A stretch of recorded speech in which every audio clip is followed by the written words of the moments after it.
Hello everyone, नमस्कार। कैसे हैं आप सब। आज हम बात करने वाले हैं आपकी हेल्थ के बारे में, आपकी बॉडी के बारे में, आपके शरीर के बारे में। क्योंकि आप तो देखो दोस्तों, आप उसके बारे में चिंता नहीं करते, आपको फिक्र ही नहीं है किसी भी चीज़ की। पर अगर मैं आपसे यही बात बोलूं तो आप बोलोगे अरे ये क्या बोल रहा है। तो इसीलिए आज हम बात करने वाले हैं आपकी किडनी के बारे में। एक ऐसी बात जो आप सबको पता नहीं होगी, या फिर कुछ को पता भी होगी तो वो उसके बारे में सोचते नहीं होंगे। तो इसलिए आज हम आए हैं डॉक्टर पुरु धवन जी के साथ, जो बताएंगे आपकी किडनी के बारे में। और सबसे इंपॉर्टेंट चीज़ कि आपका जो GFR है वो क्या होता है, वो किस लिए यूज़ होता है, और वो आपकी किडनी से क्या रिलेशन बनाता है, और आपकी किडनी कौन सी स्टेज पे ख़राब हो चुकी है, आपके फंक्शंस कैसे ख़राब हो चुके हैं। हम इन सब के बारे में आज के इस इंटरव्यू में बात करेंगे, क्योंकि हम हमेशा बात करते हैं आपके सीधे सरल सवालों का सरल जवाब देने में। तो चलिए दोस्तों, शुरू करते हैं हम अपने डॉक्टर पुरु सर के साथ। हेलो सर, तो कैसे हैं आप? All good. सब बढ़िया सर, सब चंगा सी। हाँ जी, सब चंगा।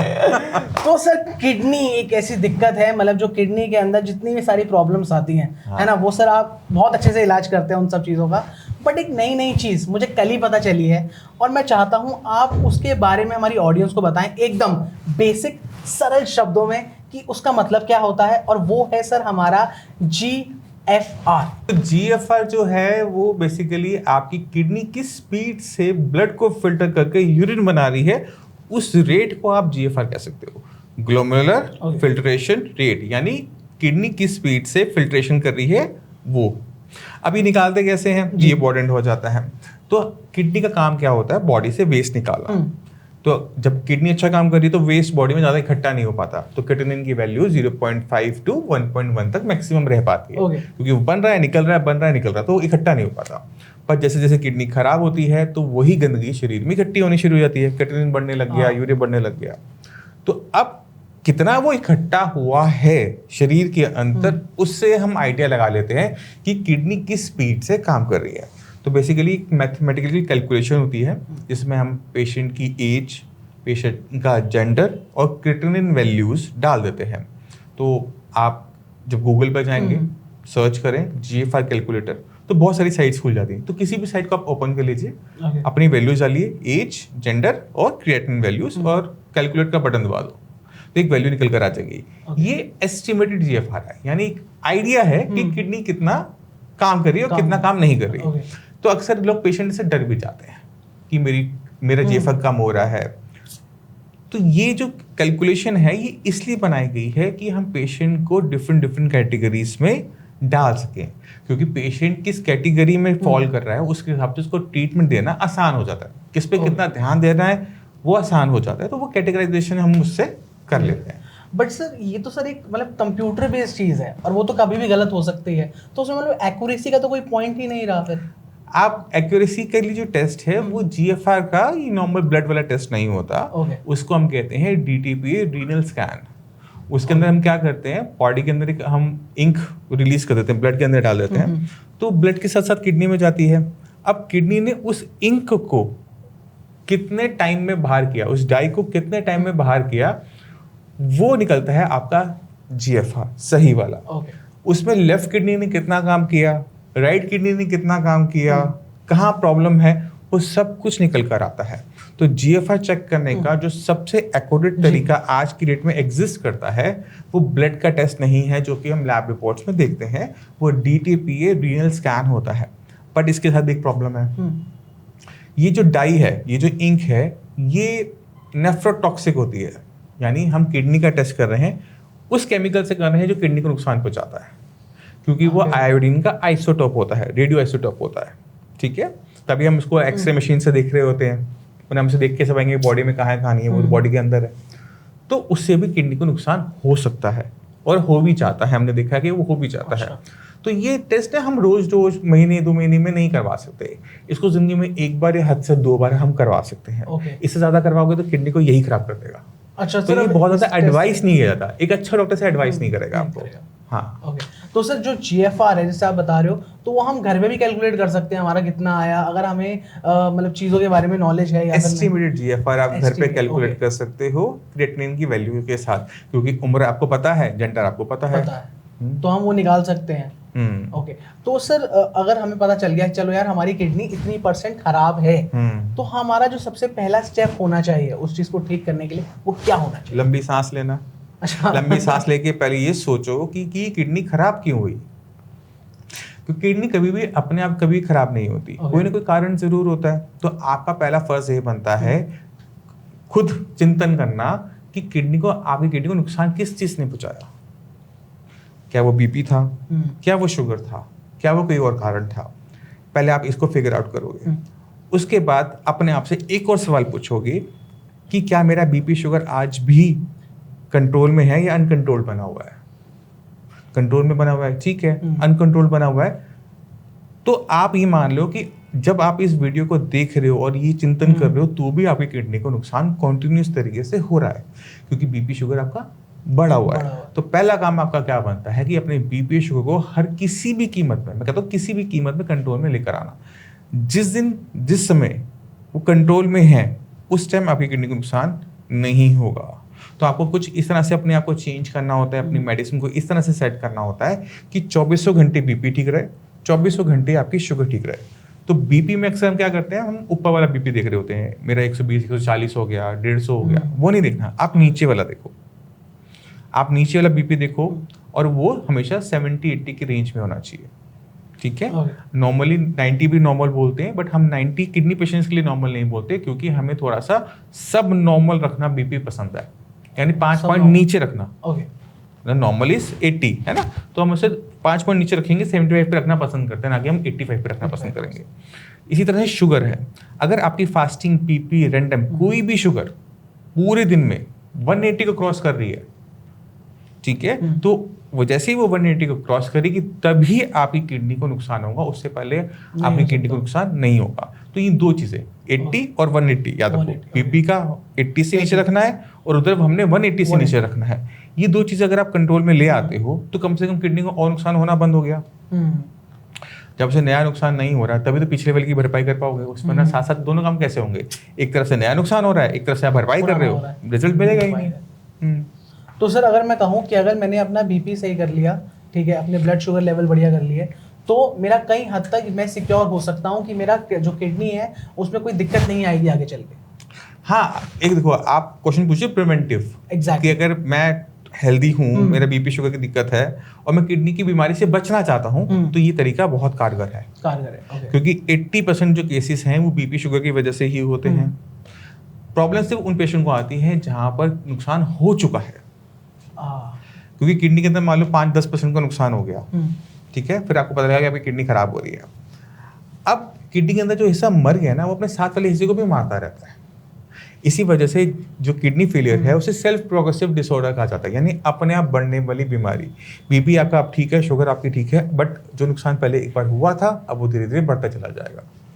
ये भी प्रॉब्लम है, वो कहीं ना कहीं दिक्कत आपको देके जाएगा। हाँ, प्रॉब्लम बढ़ती चली जाती है, कम नहीं होती है, तो उस पर बहुत मेहनत करनी पड़ती है कि वो लेवल कंट्रोल में आ जाए, किडनी की बीमारी रुक जाए, आगे ना बढ़े, लेवल्स डाउन होने शुरू हो जाए, मेहनत करनी पड़ती है। और सर जो GFR है, हमें उससे स्टेजेस के बारे में, हमारी किडनी में क्या क्या दिक्कत चल रही है, क्या वो भी पता चल सकती है? वो उसी के लिए है। ओके, वो प्रॉपर उसी GFR से ही हम स्टेजेस निकालते हैं। तो अगर आपका GFR 90+ है तो आप नॉर्मल हो, और आपका प्रोटीन लॉस हो रहा है और GFR आपका 90+ आता है तो आप स्टेज 1 हो गया। तो इसी तरह से अगर 60 और 90 के बीच में है तो आपका GFR, तो आप स्टेज 2 में हो गए। 30 और 60 के बीच में है तो स्टेज 3 हो गया। 30-15 के बीच में है स्टेज 4 हो गया। 15 to 0 के बीच में है तो स्टेज 5 हो गया। इस तरह से कैटेगराइजेशन कर रखी है जिसमें हम पेशेंट को फॉलो करवा कर उस पर कितनी मेहनत करनी है, क्या एक्शन लेना है, किन चीज़ों का ध्यान रखना है, किस पे क्या सिम्टम आएगा, तो वो हम पेशेंट को बता पाते हैं।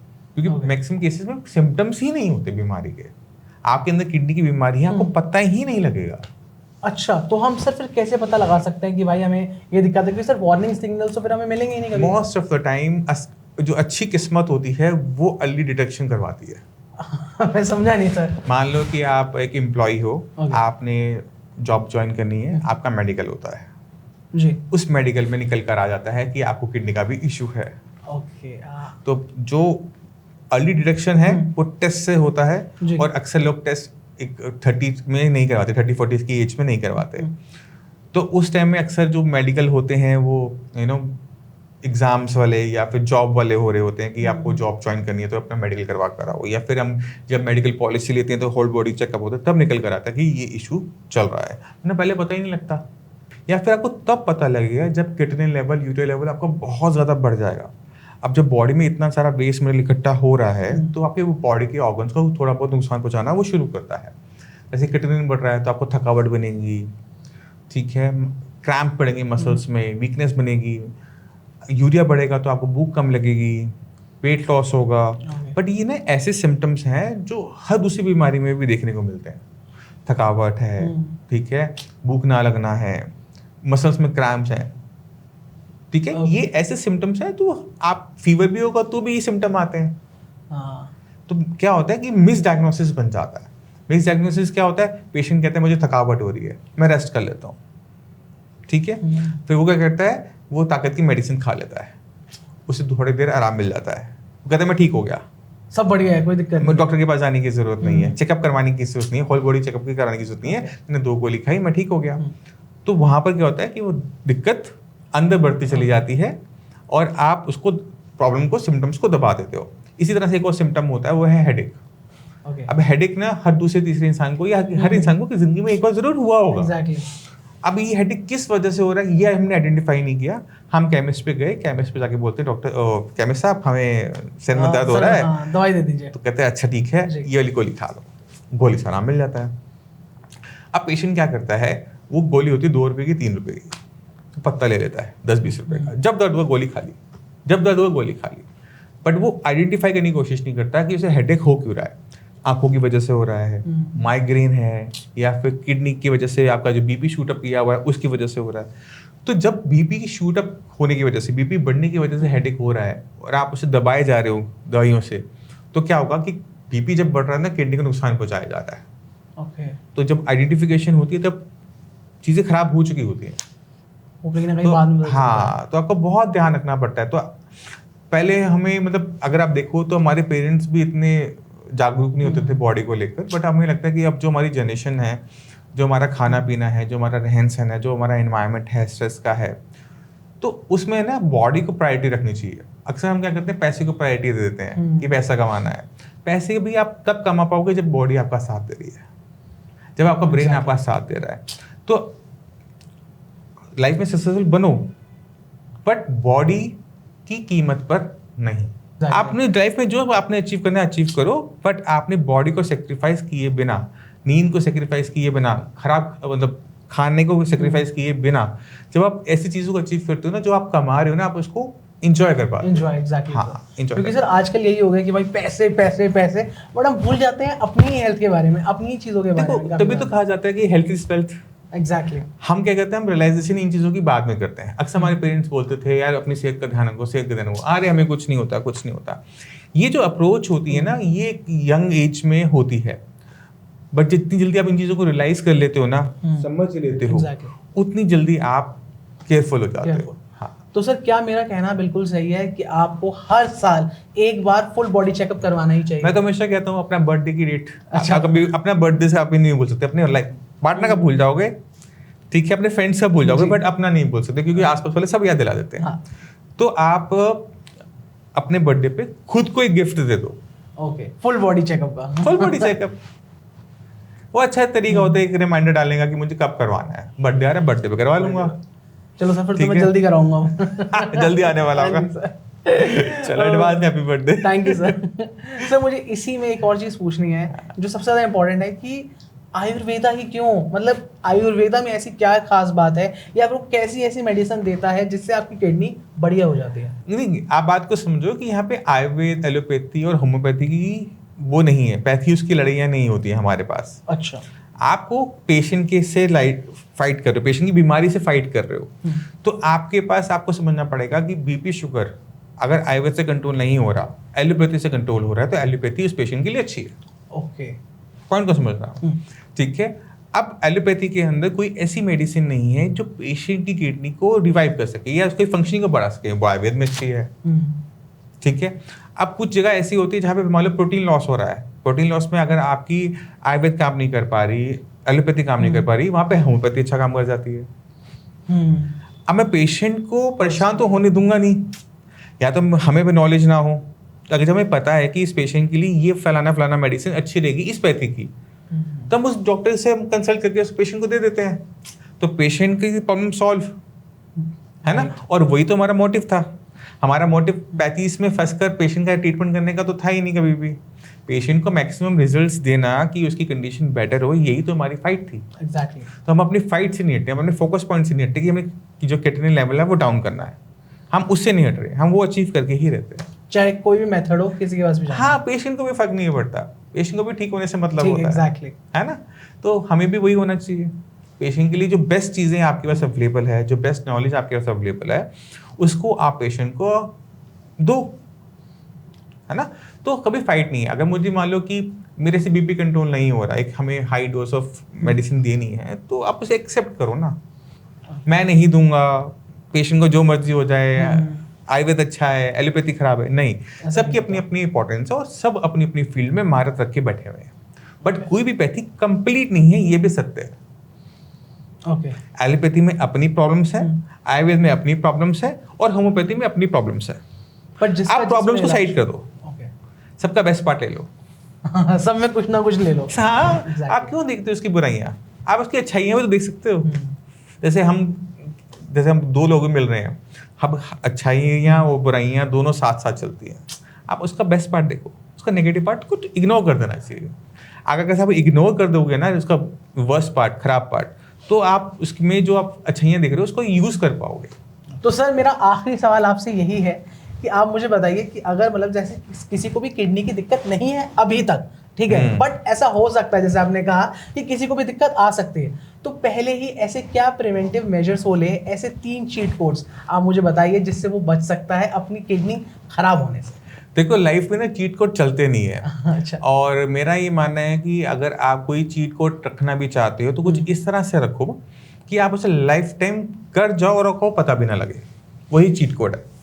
फॉर एग्जाम्पल, जैसे हमने एक बात करी कि अपने बर्थडेज पे फुल बॉडी चेकअप करवाना, ये चीट कोड है कि बीमारी के होने से पहले ही आपने उसको पकड़ लिया, है ना। फर्स्ट चीट कोड हो गया जी। दूसरा है कि आप बीमारी के होने के बाद पकड़ रहे हो, होने ना देने के लिए आपको अपना बीपी शुगर का भी चेकअप आप अपने लेके चलो कि क्वार्टरली करवाना है।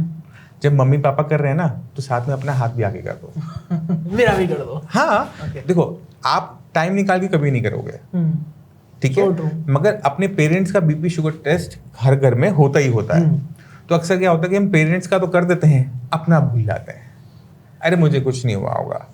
तो ये अप्रोच छोड़ दो। जब उनका हो रहा है, थोड़ा सा एक बूंद खून की लगनी है और एक हाथ लगना है, तो उसे ना इग्नोर मत करो, मतलब उससे बचने की कोशिश मत करो। क्योंकि क्या होता है, हम ना एग्जाम देने से बचते हैं, हमें लगता है हम एग्जाम देंगे और हम फेल हो जाएंगे, इसलिए हमें वो टेस्ट से बच रहे होते हैं। बट आपको टेस्ट देना चाहिए, जब मौका मिले तब देना चाहिए। अगर टेस्ट में अगर मैं फेल हो रहा हूँ तो मेरे को टाइम मिलेगा प्रिपरेशन करने के लिए। जब मैं पूरी तरह से यूनिट टेस्ट में फेल हो रहे हो ना, तो फाइनल टेस्ट में टाइम मिल जाता है तैयारी करने का। ये दिक्कत आ रही है। अगर फाइनल टेस्ट एग्जाम फेल हो गए ना, तो दिक्कत हो जाएगी। तो इसलिए कहते हैं कि अब जब मौका मिले तब चौका लगा देना चाहिए। तो मशीन्स घर पे रखो, कुछ भी दिक्कत लगती है तो आपने बीपी शुगर जरूर टेस्ट करो। ओके। अभी क्या होता था, बीपी शुगर टेस्ट करने के लिए मैं डॉक्टर के पास जाना पड़ता था। अब मशीन्स इतनी सिंपल हो गई हैं, डिजिटल हो गई हैं कि आप उसे घर पे कर सकते हो, तो उसको रखो। और जब लगे मौका, जब किसी को लग रही कोई दिक्कत, जैसे मान लो कि आपके मैडम को दिक्कत हो रही है, आपने टेस्ट किया, ठीक आया, है ना, आपने अपना भी कर लिया, चलो मैं भी जान लगे हाथ सारे काम हो जाते हैं। आप सेपरेट टाइम डेट नहीं निकाल पाओगे, ये फैक्ट है, ये कोई भी नहीं कर पाता। तो जितनी मर्जी आप टिप्स शॉर्टकट दे दो, सब फेल है। बट अगर आप लाइफ की अप्रोच बदल लो, तो उससे बड़ा चीट कोड कोई नहीं है। ठीक है, तो ये हो गया प्रिवेंटिव। तीसरा, आपको ये चीज़ों का ध्यान रखना है कि कुछ चीज़ें किडनी को नुकसान पहुंचाती हैं, और वो चीज़ें आपको भी पता है, हम बस उसको मान नहीं रहे होते। जैसे स्मोकिंग है, स्मोकिंग और टबैको, ये निकोटीन कंटेन करता है और निकोटीन से बीपी शूट अप करता है, ये हमें पता है। और जो अगर मैं इसे मना कर रहा हूँ, आप समझ में आ जाएगा क्यों मना कर रहा हूँ। हमें पता है कि तंबाकू खाने से कैंसर होता है, तंबाकू खाने से बीपी भी बढ़ता है, ये भी याद रख लो, ठीक है। और उसको खाने से किडनी की दिक्कत हो सकती है, ये आपको हमेशा याद रहेगा। अगर आप कैंसर से बच गए तो किडनी गंवा दोगे। और किडनी बच गई तो कैंसर के शिकार हो जाओगे, ठीक है, तो दूर रहो। इसी तरह से अल्कोहल है, अल्कोहल से लीवर बच गया, ठीक है, बट लीवर जो आपकी अल्कोहल को ब्रेक डाउन कर रहा है उसे किडनी यूरिन गैस से बाहर निकाल रही है, तो अगर लीवर बच भी गया तो किडनी चली जाएगी। किसी को एक को बचाने जाएंगे तो दूसरा निकल। मैंने आपका लीवर स्ट्रांग भी है, मेरा कलेजा पत्थर का है, बोल दिया आपने, और सच्ची मान लो कि है भी, स्ट्रांग भी है, तो इसका मतलब ये थोड़ा किडनी भी स्ट्रांग है। हाँ, और फिर वो खराब हुई तो वो भी खराब हो सकती है। हाँ, तो ये जो बैड हैबिट्स है इनको छोड़ना है। तीसरी इंपॉर्टेंट चीज होती है वो है आपका स्ट्रेस लेवल। Stress, okay. अब हम इसको ना ये आपके आसपास के लोग देते हैं, ठीक है, और आपका टाइम मैनेजमेंट देता है कि आप कितने मैनेजेबल हो इंसान, खुद को कितना मैनेज करते हो। स्ट्रेस सबकी लाइफ में है, बट कुछ लोग ना ओवर थिंकिंग करते करते करते करते ना क्या करते हैं, अपनी बॉडी को ही खराब करना स्टार्ट कर देते हैं। तो आपको उससे बचना चाहिए। अगर नींद आप प्रॉपर नहीं ले रहे, आप बहुत कम नींद लेते हो 3 घंटे 4 घंटे की, तो भी आपके साथ इश्यूज आ जाएंगे किडनी के अंदर। हाँ, देखो बॉडी सब आपस में रिलेटेड है। अब आप जब नींद प्रॉपर नहीं कर रहे, आपका स्ट्रेस डेवलप हुआ है, बीपी आपका शूट अप कर जाता है। ओके, बीपी भी तो एक बीमारी है ना, तो बीपी की होने के भी पीछे रीजन होते हैं। तो ये रीजन होता है कि अगर आप स्ट्रेस बना हुआ है, या फिर आप नमक का इंटेक ज़्यादा करते हो, आपको नमकीन चीज़ें बहुत पसंद हैं, अचार पापड़ चटनी बना को खाना आप खाते नहीं हो, हर चीज़ में आपको सॉस चाहिए, आपको पता है कि खराब है ना, वो आपकी किडनी को कभी खराब कर रहा है। तो जितनी भी बैड हैबिट्स हैं जो पॉसिबल हैं, कुछ मैंने बता दी, कुछ ऐसी होंगी आपको पता है कि खराब है, जो मम्मी पापा बोलते हैं कि खराब है, इसे तो होना ही होना है, खराब है, जो मम्मी पापा बोलते हैं खराब है, और जो आपके दोस्त कहते हैं यार इसको कम कर ले, दोस्त कहें कम कर ले, इसका मतलब इसे बंद कर दे। पेरेंट्स कहेंगे बंद कर दे, और दोस्त कहेंगे भाई खत्म कर दे, कम कर दे, बहुत हो रहा है तेरा, है ना, हटा देनी चाहिए अपनी लाइफ। हाँ, और अगर हटा दी तो सर लाइफ जिंगा लाला लाइफ जिंगा लाने के चांसेस बढ़ जाते हैं। चांसेस बढ़ जाते हैं। तो मेरे तो सवाल अब खत्म हो गए हैं। अब मैं जानना चाहूँगा अपनी जनता से, तो जनता जनार्दन, अगर आपको कुछ भी और सवाल करने हैं डॉक्टर पुरू सर से, या आप कुछ भी जानना चाहते हैं अपनी किडनी के बारे में, अपने शरीर के बारे में, अपनी बॉडी के बारे में, तो कमेंट करो इस वीडियो के अंदर। अगर आपको अच्छी लगी हो और आप और जानना चाहते हो तो लाइक ज़रूर करिए, शेयर ज़रूर करिए, और चैनल सब्सक्राइब तो वो तो आप कर ही लेंगे। तो इसलिए अब मैं मिलता हूँ अब आपसे नेक्स्ट वीडियो में। तब तक अपने फीडबैक दो, कमेंट्स करो, बताओ, और अगर कोई भी सवाल है तो वो पूछो। तो चलिए दोस्तों, मिलता हूं। और sir thank you so much हमारे साथ आने के लिए, हमारे साथ ये इंटरव्यू देने के लिए। तो मिलते हैं नेक्स्ट टाइम।